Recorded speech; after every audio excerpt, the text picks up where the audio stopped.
advance oina happy teachers day ai gi oja guru mayam bu koirom jari ai gon da yamna section na yamna nungsi na moina yu thak pa tambi kiba ganja thak pa tambi kiba nang gi du sing ya lo ne he chakhaw sok tar ni nang bo te ani dei henjal lu nu ka na yamna section na ai bu moina ngak sen dana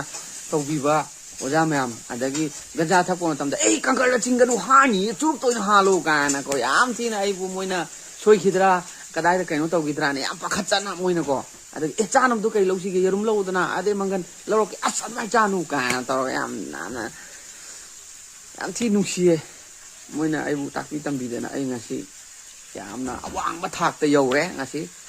yam thi na respect huge respect pijari